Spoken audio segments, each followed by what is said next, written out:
कैसे हैं आप सब लोग। So welcome to in this video. So guys, आज इस वीडियो में हम बात करने वाले हैं बी फार्मेसी का जो आपका फार्माकोलॉजी सब्जेक्ट है 6 सेमेस्टर में। तो हमने अभी ऑलरेडी शुरू कर दिया था।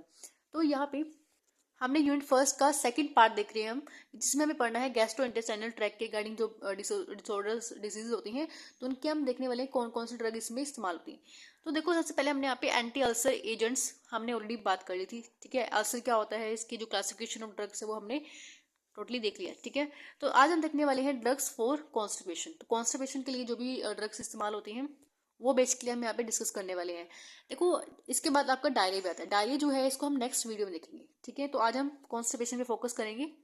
वैसे बेसिकली सबको पता है कि कॉन्स्टिपेशन क्या होती है। कॉन्स्टिपेशन को हम हिंदी में कब्ज बोल देते हैं। ठीक है, इसमें क्या होता है, आपका जो स्टूल होता है वो बहुत हार्ड हो जाता है। ठीक है, और पास होने में बहुत ज़्यादा प्रॉब्लम होती है। तो थोड़ा सा कब्ज के बारे में देखते हैं क्या होती है। यानी जो आपका कॉन्स्टिपेशन है, कॉन्स्टिपेशन आपका देखो यहाँ पे आपका जो स्टूल है वो पास होने में प्रॉब्लम होती है। ठीक है, और यहाँ पे बोवल मूवमेंट है वो कम हो जाती है, जिसको हम पैरालिसिस मूवमेंट भी बोल देते हैं। ठीक है, देखो जब एक इंसान को कब्ज होती है ना, कब्ज ना कोई एक तरह से बीमारी नहीं है। कॉन्स्टिपेशन एक तरह का सिम्टम है।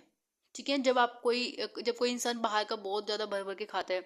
ठीक है, जैसे जो मैदे वाली चीज़ें होती है ना, मैदे पिज़्ज़ा हो गया, बर्गर हो गया। ठीक है, और मतलब 24 घंटे क्या है कि वो 24 घंटे की एक्टिविटी उसने ऐसे बनाई हुई है, अपना लाइफ स्टाइल इतना गंदा बनाया हुआ है, खाता है पीता सो जाता है। ठीक है, या ऐसे कोई कोई जॉब ऐसे करते हैं पर्सन की मतलब बंदे को बैठ नहीं पड़ता उसके अंदर। ठीक है, तो जो आपका लाइफ स्टाइल होता है ना, उससे बहुत ही बेकार लाइफ स्टाइल जिसका होता है। ठीक है, यानी कोई एक्सरसाइज नहीं करना, कोई साइकिलिंग नहीं करना। ठीक है, कोई आउटसाइड जो स्पोर्ट्स वगैरह होती है कुछ नहीं करना। तो उस वजह से भी क्या हो जाता है, बंदा एक तरह से कॉन्स्टिपेशन का शिकार हो जाता है। ठीक है, तो कॉन्स्टिपेशन आप बोल सकते हो, आप अगर किसी इंसान का कॉन्स्टिपेशन थोड़ा इनिशियल लेवल पे है, ठीक है, उसको माइल्ड कॉन्स्टिपेशन है, या बोल सकते हो 2-3 दिन से उसको स्टूल पास नहीं हुआ है, तो अब वो पर्सन ऐसा नहीं है कि वो दवाइयों पे ही अपने लाइफ को चलाए। उसके बाद वो अपनी अपनी लाइफ को थोड़ा सेट करके उसमें जो चेंजेस करके, यानी जो फूड वो खा रहा है बाहर का, उसकी जगह पे अगर वो फाइब्रस फ्रूट ले, ठीक है, फाइब्रस चीज़ें खाए, ठीक है, तो उससे भी आपकी कॉन्स्टिपेशन ठीक हो सकती है। ऐसा नहीं है कि आपको ये जो ड्रग्स है वो ही लेनी पड़ती है, ये बहुत ज़्यादा एक्सट्रीम केस हो जाती है। ठीक है, जब हमें वो लेनी पड़ती है। लेकिन अगर किसी का बहुत ही कम लेवल पे है, ठीक है, तो अगर वो अपने नॉर्मली ठीक कर सकते हैं उसको। नहीं तो कॉन्स्टिपेशन का बहुत ज़्यादा खतरनाक साइड इफेक्ट हमारी बॉडी पे दिखता है। ठीक है, अगर आप इसको ऐसे इग्नोर करते रहे तो कॉन्स्टिपेशन कोई छोटी बड़ी चीज़ नहीं है, इसको ये बाद में बहुत बड़ी बीमारी का रूप भी ले सकती है। ठीक है, और कॉन्स्टिपेशन में देखो बेसिकली क्या होता है आपका, बेसिकली देखो एक होता है कॉन्स्टिपेशन, एक होता है डायरिया, दोनों अपोजिट है। कॉन्स्टिपेशन में आपको जो स्टूल है वो बहुत हार्ड हो जाएगा, लेकिन डायरिया जो है उसमें आपका बिल्कुल ही वोटरी सब्सटेंस, वोटरी जो स्टूल है वो बाहर आएगा। ठीक है, उसमें कई बार जो यहाँ पे स्टूल है, कभी में भी क्या होता है, ब्लड आ सकता है स्टूल के साथ। वो भी हम देखेंगे कि कैसे ब्लड के साथ वो स्टूल के साथ ब्लड कैसे आ रहा है। और अगर मैं बात करती हूँ डायरिया में भी, एक ब्लडी स्टूल होता है, ब्लडी स्टूल यहाँ पे डायरिया होता है, ब्लडी डायरिया इसको हम बोलते हैं, वो भी हम देखेंगे, लेकिन वो अभी नेक्स्ट वीडियो में हम बात करेंगे उसकी। तो यहाँ पे जो कॉन्स्टिपेशन है, कॉन्स्टिपेशन में भी आपका जो ब्लड स्टूल के साथ आ जाता है। ठीक है, उसका रीजन हम देखने वाले हैं। तो बेसिकली हम कॉन्स्टिपेशन देखते हैं, it is a passage of hard dry bowel movement. जो बाउल मूवमेंट है वो भी मतलब कम हो जाती है, and usually fewer than 3 time a week. ठीक है, यानी अगर मान लो अगर आपको पता करना है ना किसी पर्सन को कॉन्स्टिपेशन है या नहीं है, आप कैसे इमेजिन कर सकते हो, जैसे हफ्ते में आप क्या होते हैं, 7 दिन होते हैं। ठीक है, या 7 दिन में से 3 दिन ही सिर्फ क्या कर रहा है वो, मतलब अपनी स्टूल को पास कर पा रहा है।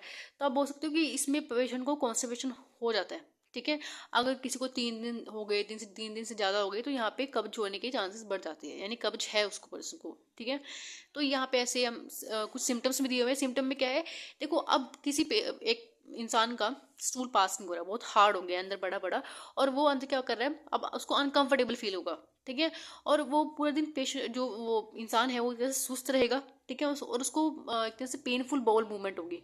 ठीक है, बहुत पेन होगा उसको स्टूल पास करते टाइम पे भी। ठीक है, और ब्लोटिंग हो सकती है उसको। ठीक है, एक तरह से पेट फूल सकता है यानी। उसके बाद देखो यहाँ पे, as a result if more than 3 days pass without the bowel movement. अगर देखो बॉल मूवमेंट यानी जब बॉल मूवमेंट होती है तो आपका स्टूल पास हो जाता है इजिली। ठीक है, अगर किसी का जो यानी 3 दिन से ज़्यादा हो जाती है, तो यहाँ पे हम बोल सकते हैं कॉन्स्टिपेशन है। The intestinal content may be hard, यानी जो आपका इंटेस्टाइनल जो कंटेंट है यानी स्टूल जो है वो हार्ड हो चुका है and the person have difficulty and even pen during the elimination. यानी जब उसको देखो, अब पेशेंट का जो इंसान था उसका स्टूल जो है बहुत हार्ड हो गया है, ठीक है। अब ऑब्वियस ही बात है उसको पास करने में बहुत डिफिकल्टी होगी, पेन होगा उसको, ये यहाँ पे सिंपल लिखा हुआ है। And then the bowel movement every day a necessary. देखो हमारा जो बोवल मूवमेंट है, बोवल मूवमेंट का सिंपली मतलब क्या है, आपका नेचर की जो कॉल होती है ना, नेचर कॉल जिसको हम बोलते हैं। अगर देखो नेचर कॉल क्या होती है, जब हमें हमें फीलिंग होती है डिफिकेशन की, डिफिकेशन यानी स्टूल को पास करना, तो यहाँ पे अगर हम उसको अवॉइड कर देते हैं, वैसे तो मॉर्निंग टाइम होता है, ठीक है, मॉर्निंग टाइम पे हमें जैसे वाटर वगैरह सुबह सुबह उठ के पीना चाहिए, ठीक है, वार्म वाटर, और उससे क्या होता है एक तरह से हमारा जो इंटेस्टाइन है वो क्लीन हो जाती है सुबह ही। लेकिन अगर कोई पर्सन इसको अवॉइड करता है बार बार, इसको हम नेचर कॉल बोल देते हैं सिंपली, कि नेचर कॉल को जब कोई अवॉइड करता है तो ऑब्वियस ही बात है यहाँ पे कॉन्स्टिपेशन के चांसेस बढ़ जाते हैं। तो यहाँ पे लिखा हुआ है कि एवरी डे आपका बोवल मूवमेंट नेसेसरी है, ठीक है, that waste stored in the body are absorb. देखो अब आपका जो स्टूल है अगर वो आप पास नहीं करोगे डेली बेसिस पे, तो आपका जो स्टूल है वो अंदर पड़ा पड़ा एक तरह से अब्जॉर्ब होता रहेगा आपकी बॉडी के अंदर। अब आपको पता है वो बहुत डेंजरस होता है, क्योंकि वो जो स्टूल आपकी बॉडी के लिए हार्मफुल था तभी तो बाहर आ रहा था वो। अगर वही अंदर पड़ा पड़ा क्या होगा, सड़ता रहेगा, आपकी बॉडी में एब्जॉर्ब होता रहेगा, ठीक है। तो एब्जॉर्ब होता रहेगा तो यहाँ पे डेंजरस आपके इन्फेक्शंस, बहुत ही भयानक इन्फेक्शन होते हैं जो आपके हो सकते हैं। और यहाँ पे लिखा हुआ है dangerous to health and store in the life, जो आपकी शॉर्टर कर सकता है लाइफ स्पेन को, यानी जो आपकी उम्र है उसको कम कर सकता है ये, ठीक है। तो ऑब्वियसली आप देखो सोच के आप अंदाजा लगा सकते हो ये सब चीजें कर सकते हैं। और यहाँ पे कुछ कॉम्प्लिकेशन भी बताई गई है। कॉम्प्लिकेशन यहाँ से जैसे सिंपल पहले लिखा हुआ है हीमोरॉइड, इसमें क्या होता है बेसिकली आपके ब्लड जो है स्टूल के साथ आता है, मैंने आपको बताया, ठीक है। और फीचर्स हो सकते हैं ये, मैं भी इसके बारे में बात करने वाले हैं। तो थोड़ा सा हम प्रैक्टिकली देखते हैं। ये आपकी लार्ज इंटेस्टाइन है, ठीक है। देखो यहाँ पे आपका इलम होते हैं यानी स्मॉल इंटेस्टाइन होते हैं बीच में, और स्मॉल इंटेस्टाइन से जो भी आपका कंटेंट है एंड टू एंड कहाँ पे आता है, लार्ज इंटेस्टाइन के अंदर उसको आना होता है, ठीक है। अब लार्ज इंटेस्टाइन के अंदर ऐसा नहीं है कि देखो उसमें जो भी न्यूट्रिशन था वो सारा स्मॉल इंटेस्टाइन ने ले लिया, ठीक है। अब आपके स्टूल के अंदर बेसिकली क्या होता है, एंड में पानी वगैरह थोड़ा कंटेंट जो बचा होता है वो भी जो लार्ज इंटेस्टाइन है वो अब्जॉर्ब कर लेती है।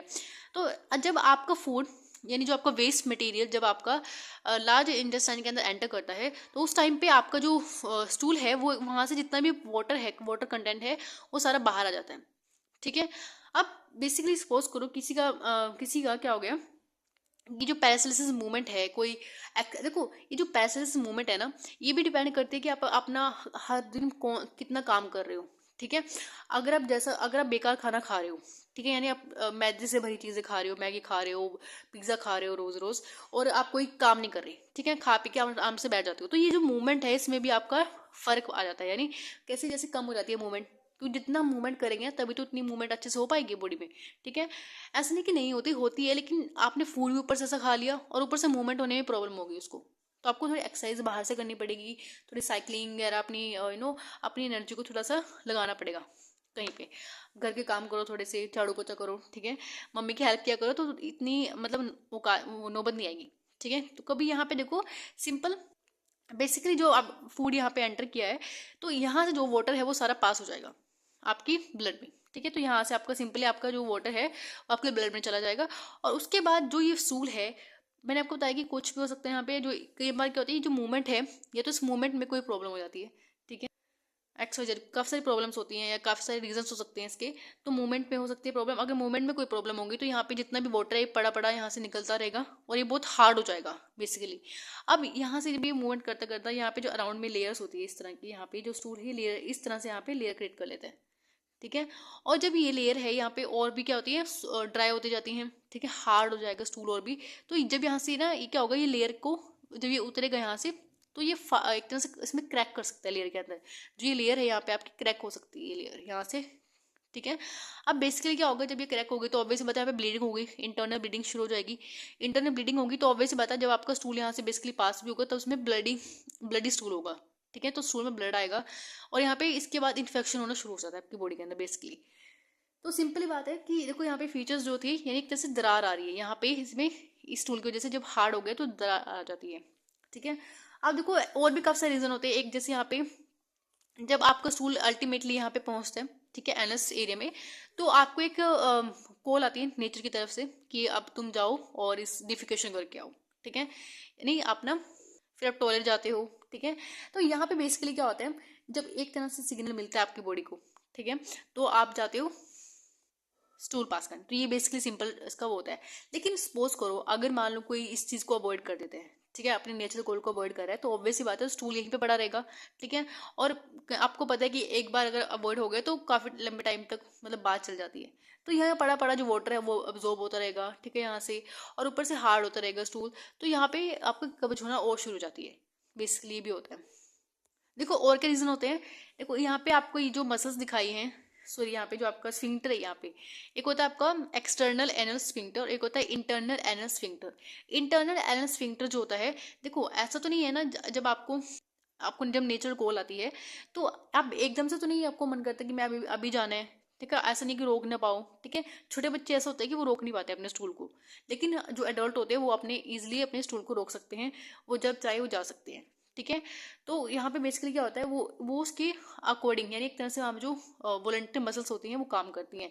तो इंटरनल जो होती हैं ये वाली मसल्स, ठीक है, टाइप ऑफ स्फिंक्टर होते हैं, ये स्फिंक्टर हेल्प करते हैं इसको रोकने की। जब यानी आपको मिलता है, जब जहाँ पे भी टॉयलेट मिलेगा तो आप जाओगे और पास कर दोगे उसको। तो बेसिकली यहाँ पे सिंपल क्या है, एक्सटर्नल मसल के थ्रू आपको एक तरह से आप एक्सटर्नल मसल जो होती है ये आपकी कंट्रोल में होती है, इंटरनल मसल आपके कंट्रोल में नहीं होती, ठीक है। तो यहाँ पे नेक्स्ट आपका और रीजन बताया गया है कि आपका जो यहाँ पे एनस रीजन होता है वहां पे क्या होता है, बेसिकली एक तरह की मसल होती है जिसको हम बोलते हैं प्यूबोरेक्टल मसल। ये आपकी जो पिंक कलर की दिखाई दे रही है ना इस तरह की, है ना, ये आपकी प्यूबोरेक्टल मसल होती है। अब ये प्यूबोरेक्टल मसल में सिंपल क्या होता है, अगर ये बेसिकली मसल यहाँ पे इस तरह रहती है, खुली हुई ऐसे मसल रहती है, अगर ये सिंपल ऐसे खुली हुई रहेगी तो यहाँ पे कोई प्रॉब्लम नहीं होगी। सपोज करो किसी की मसल यहाँ पे थोड़ा सा ये डिटैच हो जाए, इसका जो एंगल है वो थोड़ा कम हो जाए, तो जैसे अब ये एंगल कम हो गया तो ऑब्वियस बात है इसको यहाँ पे कॉन्ट्रैक्शन आ जाएगी इसमें। तो ये यहाँ से कॉन्ट्रैक्शन होगी तो ऑब्वियस बात है ये स्टूल ऊपर ही रह जाएगा, नीचे आ ही नहीं पाएगा, तो यहाँ पे इसकी वजह से कॉन्स्टिपेशन हो सकती है। और तो यहाँ पे एनोरेक्टल एंगल इसको हम बोलते हैं एनोरेक्टल एंगल। एनल और जो एनएस और रेक्टल का एंगल होता है उसमें ऐसे कुछ एंगल होता है, ठीक है। तो और इसमें जो सिंपल बताएगी यहाँ पे पहला तो रीजन क्या है कि इसमें जो एक्यूट एनोरेक्टल एंगल जो है एक्यूट हो जाता है, और यहाँ पे दूसरा बताया कि इस मसल्स का अच्छे से काम नहीं कर पाती, वही मतलब यहाँ पे पीआरएम का डिसफंक्शन हो जाता है, तो उस वजह से कॉन्स्टिपेशन हो सकती है। तो ये कुछ ऐसे रीजन थे, वैसे रीजन नंबर ऑफ रीजन हो सकते हैं, ऐसा नहीं है। जो प्रेग्नेंट वुमेन्स होती हैं उनमें भी आप देखोगे कॉन्स्टिपेशन होती है, क्योंकि देखो जब वो उनका डिलीवरी जब हो जाती है बेबी की, तो कॉन्स्टिपेशन में क्या होता है, अब उनको आराम करने के लिए बोला जाता है, ठीक है। और जिनकी सी सेक्शन डिलीवरी होती है तो उनको कॉन्स्टिपेशन की बहुत ज़्यादा चांसेस होते हैं, चांसेस क्या मतलब होता है उनको। तो उसमें फिर वो मतलब चाहे वो लैक्टोज के सोल्यूशन उनको देने पड़ते हैं, ठीक है। और कई बार हम एनीमा का इस्तेमाल भी करते हैं, ठीक है। एनीमा बहुत अच्छा प्रोसीजर होता है जिसकी वजह से क्या होता है हम अपने कॉन्स्टिपेशन को दूर कर सकते हैं, ठीक है। एनीमा सबसे बेस्ट एनीमा, वो मैं एनीमा खून की कमी वाली बात नहीं कर रही, यहाँ पे एक एनीमा ई से एनीमा होता है, एनीमा इस एनीमा की बात कर रही, सबसे बेटर है अपने कॉन्स्टिपेशन को दूर करने के लिए, ठीक है। और आप देखोगे कि जब डिलीवरी होने वाली होती है तो एनीमा का इस्तेमाल से हम क्या करते हैं, जो स्टूल होता है वेस्ट स्टूल को उसको रिमूव कर देते हैं ताकि डिलीवरी के टाइम पे कोई प्रॉब्लम ना हो, ठीक है। और काफ़ी सारी सर्जरीज होती हैं, सर्जरीज के दौरान पे भी हम एनीमा देते हैं ताकि जो आपका स्टूल है वो इजीली पास हो जाए और सर्जरी हम आराम से कर सकते हैं। तो ये तो हम एनीमा जो है नॉर्मली हम देखते हैं, लेकिन एनीमा एक तरह से आप बोल सकते हो बहुत ही बेटर चीज़ है, ठीक है। कभी कॉन्स्टिपेशन डायरिया चलो थोड़ा अलग कहानी होगी, लेकिन कॉन्स्टिपेशन जो होता है अगर आपकी बॉडी में कोई वेस्ट मटेरियल सड़ रहा है ना पड़ा हुआ, तो उसको निकालने में बहुत हेल्पफुल है एनीमा, एक नंबर चीज़ है एनीमा। अगर आप सर्च करोगे ना इसके बारे में तो बहुत कुछ आपको मिलेगा। और मेन बात क्या, इसको आराम से आप अपने घर में इस्तेमाल कर सकते हो, ठीक है। एक बार दो बार आपको देखना पड़ेगा लेकिन आप अपने घर में आराम से इस्तेमाल कर सकते हो, ठीक है। सो अब हम बात करते हैं बेसिकली जो हम ड्रग्स का इस्तेमाल करते हैं कॉन्स्टिपेशन में, तो यहाँ पे हम वन बाय वन देखने वाले हैं। तो सबसे पहले हम देखना है, तो यहाँ पे आपको लेग्जेटिव के रिगार्डिंग, ठीक है, जिसको हम कैथार्टिक्स और परगेटिव बोल देते हैं। कैथार्टिक्स आपने ये फर्स्ट सेमेस्टर में वर्ड सुना होगा, वैसे तो बहुत टाइम हो गया लेकिन ये फर्स्ट सेमेस्टर में भी आपको पढ़ा होगा कहीं ना कहीं, ठीक है। कैथार्टिक्स यानी आपको जो कॉन्स्टिपेशन के लिए इस्तेमाल होता है। अब देखो यहाँ पे आपकी जो ड्रग्स हैं वो इसके अकॉर्डिंग आपको बना के आना है, ठीक है। इस चार्ट के बाहर कोई ड्रग नहीं जाने वाली आपकी, ठीक है। तो यहाँ पे इसमें क्या होगा, पहले आपको जो कैटेगरी है उसमें है बल्क फॉर्मिंग एजेंट्स की, ठीक है। तो इसमें हम क्या करते हैं, बेसिकली बल्क फॉर्म करते हैं, ठीक है। और दूसरा जो है स्टूल को सॉफ्ट टर्न करते हैं, ठीक है। इनके मैकेनिज्म ऑफ एक्शन भी देखने वाले, सबका सिमिलर सा एक्शन होने वाला है। बेसिकली इन सबका काम क्या है कि आपके स्टूल को, जो आपका स्टूल हार्ड हो चुका है उसको हमें सॉफ्ट करना है, ठीक है। तो बेसिकली सबका काम यही होता है। ऑस्मोटिक परगेटिव्स का क्या मैकेनिज्म होता है वो हम देखेंगे। देन स्टिमुलेटर जो सॉरी जो आपका स्टिमुलेंट है, स्टिमुलेंट परगेटिव है, उसमें हम देखने वाले इस क्लासिफिकेशन को, ठीक है। तो बेसिकली सबसे पहले हम बात करते हैं बल्क फॉर्मिंग एजेंट्स की। तो बल्क फॉर्मिंग एजेंट में पहले आप देख लो कौन कौन से इंटर आती है। डाइटरी फाइबर्स, देखो मैंने आपको बताया था कि अगर आप रोज रोज जो पिज्ज़ा वगैरह है, मैदे वाली चीज़ है, उसको अवॉइड करके आप अगर आप फाइबरस फूड खाओगे, फाइबरस चीज़ें खाओगे, तो आपके जो कॉन्स्टिपेशन है आप उसको दूर कर सकते हो, ठीक है। तो यहाँ पे जो डाइटरी फाइबर्स हैं, फाइबर्स को हमें ले रहे हैं, ठीक है। ब्रेन, जैसे आप घर में क्या होती है, कई बार आप देखोगे जिसको कब्ज हो जाती है, तो जो छानस होता है ना, आटा हम छान लेते हैं, उसके बाद जो बच जाता है वो पाउडर ऊपर का, ठीक है, वो उसमें फाइबर होता है काफ़ी ज़्यादा, तो उसको हम गिराते नहीं है। ऐसे तो नॉर्मल घर में क्या होता है, गिरा देते हैं। हमें उसको गिराना नहीं चाहिए, हमें उसको अपने खाने में ही इंक्लूड करना चाहिए, अपने आटे में इंक्लूड करके उसको खाना चाहिए, क्योंकि उसमें फाइबर्स होते हैं, फाइबर कंटेनिंग होता है। तो बेसिकली अगर हम उससे भी इसको ठीक कर सकते हैं। आपने देखा होगा घर में जब कब्ज होती है किसी को तो हम उसको देते हैं, ठीक है। और दूसरा क्या है आपका यहाँ पे प्लेंटेगो है, ठीक है, इसको हम यहाँ पे सैलम के नाम से भी जानते हैं। तो इन दोनों के अगर आप गूगल सर्च करके देखोगे ना, अगर आप इन दोनों की पिक देखोगे, ठीक है, इमेज देखोगे, तो दोनों ही एक तरह दिखते हैं। इनकी जो सीड होते हैं बिल्कुल छोटे छोटे सीड होते हैं, ठीक है। इस भूगोल जो होता है, इस भूगोल का एक्सपेरिमेंट आपने किया होगा 5th सेमेस्टर में, आई होप। तो इस भूगोल जो होता है बिल्कुल छोटे छोटे सीड होते हैं उसके। अगर आप उसको पानी में भिगोगे ना, तो वो पानी में भिगोने से क्या होता है, वो बहुत ज़्यादा बल्क हो जाते हैं, और वो बल्क हो गए, उसमें जो म्यूकस टाइप होता है एक तरह से, वो रिलीज करना शुरू कर देती हैं। तो बेसिकली एक तरह से अपने आप में पानी को ज़्यादा अब्जॉर्व कर सकती है, ठीक है। अब ये पानी में को अब्जॉर्व करेंगे तो ये बल्क बढ़ा देंगे वहाँ पे, ठीक है। इसका मैकेनिज्म ऑफ एक्शन देखोगे और उसमें आपका है मिथाइल सेलुलोज। तो यहाँ पे ये 4 कैटेगरी की ड्रग्स हैं जो हम एक तरह से आप नेचुरल भी होती हैं काफ़ी सारी चीज़ें ना इसमें, ये नेचुरल है, ठीक है। फाइबर्स आप नेचुरली आप लेते हो, ठीक है। तो बेसिकली बल्क फॉर्मिंग एजेंट हमें देनी है, तो उसका हम मैकेनिज्म देख लेते हैं एक बार, सिंपल है, आपको पता चल गया होगा। तो यहाँ पे आप देखोगे इंक्रीज पैरालिसिस मूवमेंट, जो आपकी बल्क फॉर्मिंग एजेंट है ये आपकी पैरालिसिस मूवमेंट को बढ़ा देते हैं। और जब आपकी पैरालिसिस मूवमेंट बढ़ेगी तो यहाँ पे आपका डिक्रीज इंटरसाइनल ट्रांसमिट टाइम, जो आपका इंटरसाइनल ट्रांसमिट टाइम है, यानी जो मूवमेंट है स्टूल का, वो क्या होगा, वो यहाँ पे बढ़ जाएगा, और यहाँ पे जल्दी जल्दी वो स्टूल आपका बाहर निकल जाएगा, ठीक है। तो बेसिकली अगर मैं इसको दिखाऊँ आपको, जैसे मान लो आपने कोई यहाँ पे, मैंने एक एग्जांपल देती हूँ स्टूल जो बल्क फॉर्मिंग एजेंट है, जैसे आपको यहाँ पे इस बुक मैं लिख देती हूँ, ठीक है, ये आपका है इस बुक, ठीक है।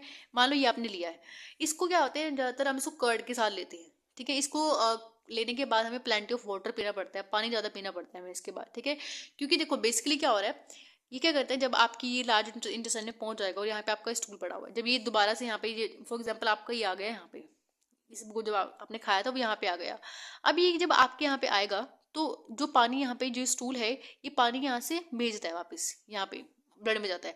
अब ये जो पानी जा रहा था इसको क्या करता है, ये पानी को जाने नहीं देगा, ये क्या करता है, पानी को रोक लेगा, रोकने के बाद क्या करेगा, यहाँ पे अपने आप ही बल्क फॉर्म हो जाएगा बहुत ज़्यादा, क्योंकि ये पानी कॉन्टैक्ट में आने के बाद क्या होगा, बल्क फॉर्म कर लेगा, और ये एब्जॉर्ब भी नहीं होता बॉडी में। सबसे बेटर चीज़ क्या है, ये एब्जॉर्ब नहीं होगा बॉडी में, आपके स्टूल के साथ ही बाहर निकल जाएगा, ठीक है।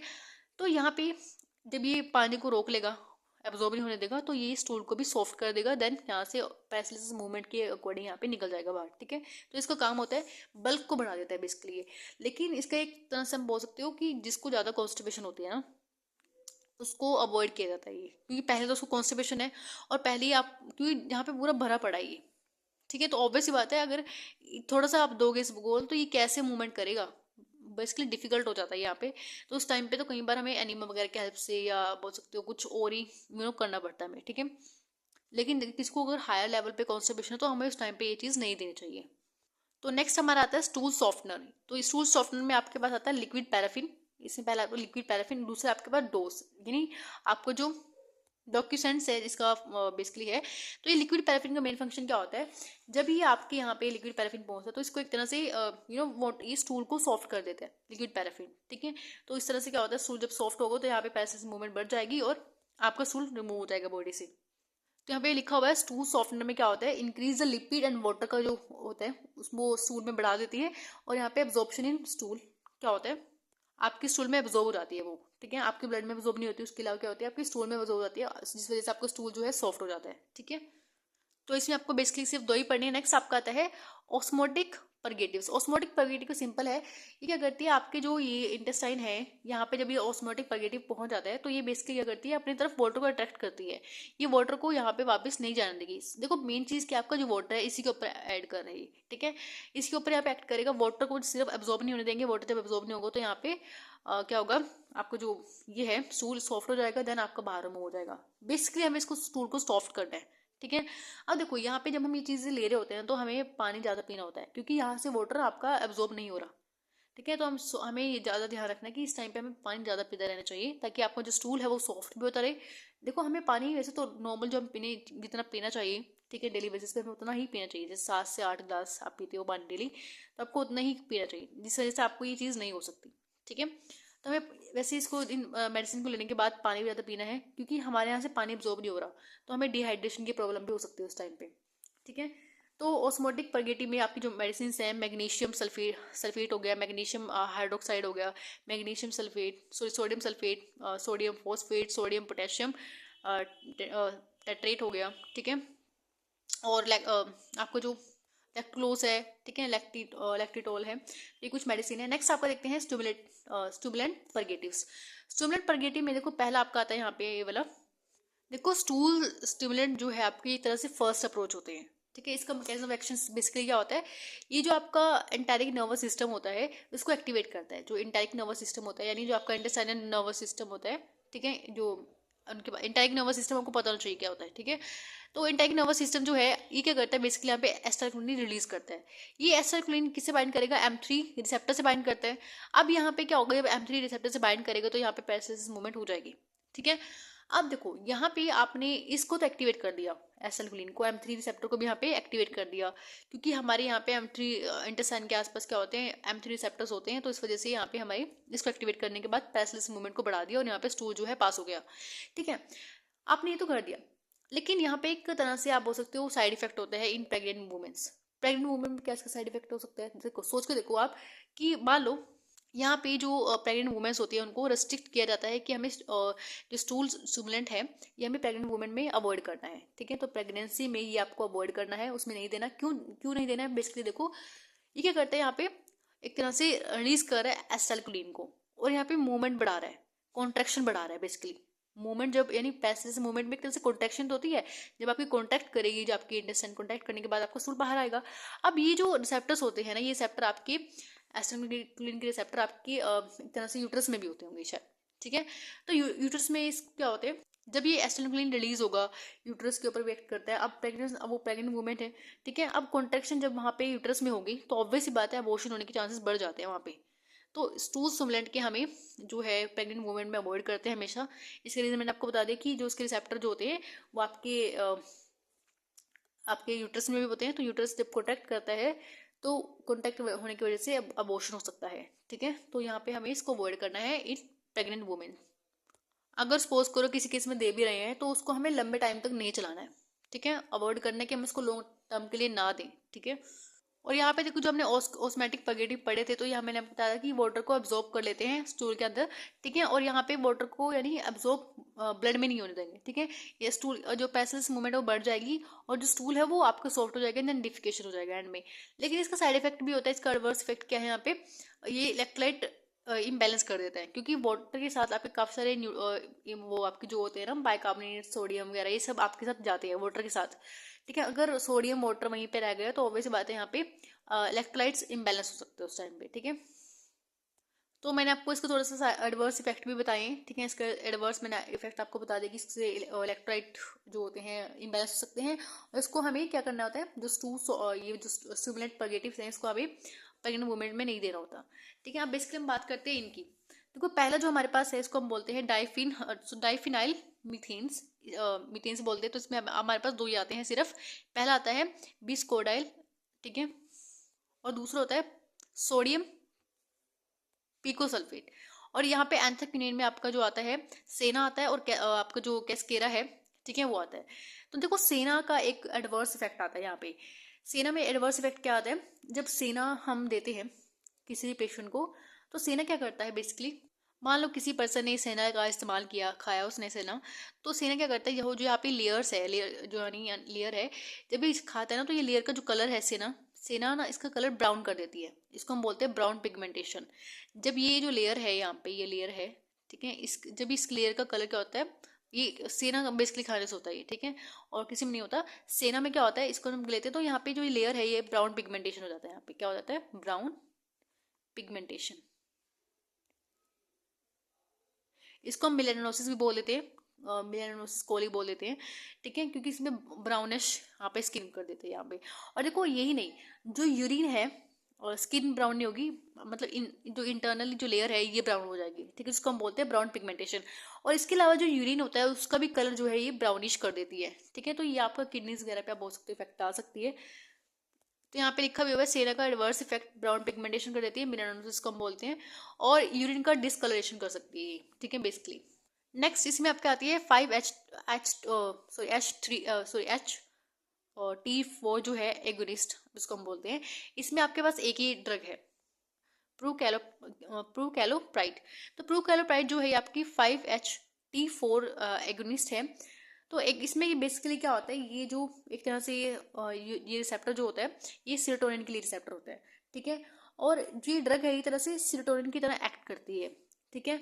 अब जब सीरोटोनिन की वजह से क्या होता है, बैलेंस कुछ हो गया, तो यहाँ पे सीरोटोनिन बेसिकली क्या करती है, जो आपका पैरासिस मूवमेंट है उसको प्रमोट करती है, ठीक है। अगर किसी वजह से सीरोटोनिन या ऐसा कुछ हो रहा है, ठीक है, तो वो नहीं हो रहा, तो हम यहाँ पे इस ड्रग का इस्तेमाल करते हैं, ये बिल्कुल सीरोटोनिन की तरह काम करती है, और यहाँ पे जो आपका कॉन्स्टिपेशन से रिलीव कर सकती है उसके बाद, ठीक है। जब मूवमेंट बढ़ जाएगी तो कॉन्स्टिपेशन बंदे को नहीं होगा, ठीक हो जाएगा उसका। उसके बाद पीजी एनालोगस देते हैं यहाँ पे, इसमें आपको एक मेडिसिन दी हुई है। बेसिकली यहाँ पे हमने पूरा जो है लैक्सेटिव का खत्म कर लिया, ठीक है। हमने यहाँ पे मैकेनिज्म ऑफ एक्शन एक बार सर डिस्कस कर लिया, ठीक है। वैसे मैंने ऑलमोस्ट हर एक चीज़ डिटेल में आपको बताई है। तो नेक्स्ट वीडियो में हम बात करेंगे डायरिया के बारे में, ठीक है। एंड अगर आपको नोट्स चाहिए तो नोट्स आपको टेलीग्राम पे मिलेंगे, डिस्क्रिप्शन में जाना तो नोट्स आपको वहाँ पे जो ये आज का जो है, ठीक है, तो वो आपको वहाँ पे टेलीग्राम पे मिल जाएंगे। टेलीग्राम का लिंक मैंने आपको डिस्क्रिप्शन में दिया हुआ है, वहाँ से और नोट्स को PDF फॉर्म में डाउनलोड कर सकते हैं। And thank you for watching this video, have a nice day.